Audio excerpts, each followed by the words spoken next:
국회 측 대리인단이 계엄 포고령 1호를 두고 김용현 전 장관에게 집행 가능성과 실효성이 없었냐고 묻자 김 전 장관은 비상계엄의 주무장관으로서 그렇게 생각하지 않았다고 답했습니다. 집행하려고 했냐는 질문에도 당연히 그렇게 하는 게 맞다고 생각한다고 했습니다.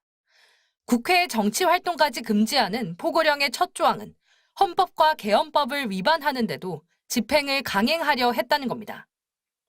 김 전 장관은 해당 조항은 1980년 전두환 군사반란 세력의 5.17 내란 당시 반포된 포고령 10호를 참고했다고 했습니다. 하지만 과거 어떤 계엄 포고령에도 이 내용은 적시되지 않았습니다.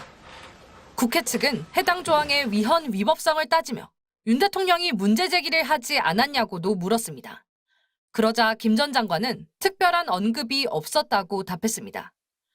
김 전 장관은 포고령 초안을 자신이 작성했고 윤 대통령이 최종 검토했다고 했는데 위헌 위법성이 뚜렷한 포고령 조항을 보고도 윤 대통령이 승인했다고 자인한 셈입니다.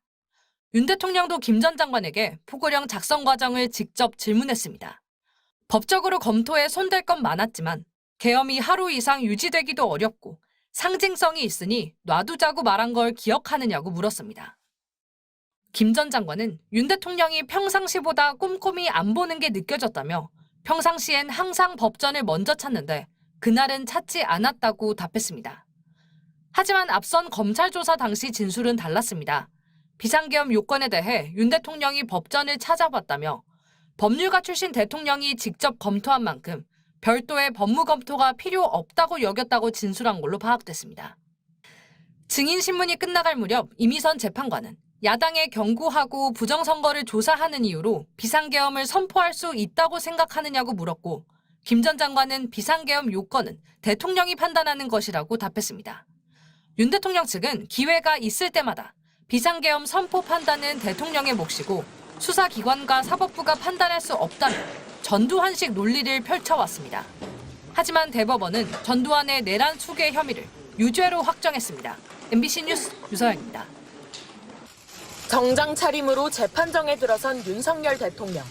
헌법재판관들이 윤 대통령에게 먼저 진술 기회를 줬습니다. 지난 15일 공수처에 체포된 뒤 나온 첫 육성 발언입니다. 저는 철들고 난 이후로 지금까지 또 특히 공직 생활을 하면서 자유민주주의라는 신념 하나를 확고히 가지고 살아온 사람입니다. 윤 대통령 측 변론은 계엄 포고령이 형식적일 뿐이었다는 주장으로 시작했습니다. 포고령은 계엄의 형식을 갖추기 위한 것이고 그 집행의 의사가 없었고 집행할 수도 없는 것이었습니다. 실행할 계획도 없었다는 겁니다. 하지만 국회 정치 활동을 금지한 포고령 1호는 실제로 발동됐습니다. 김용현 전 국방장관이 포고령 1호 위반이라며 한동훈, 이재명, 박주민 3명을 검찰에 고발까지 했습니다.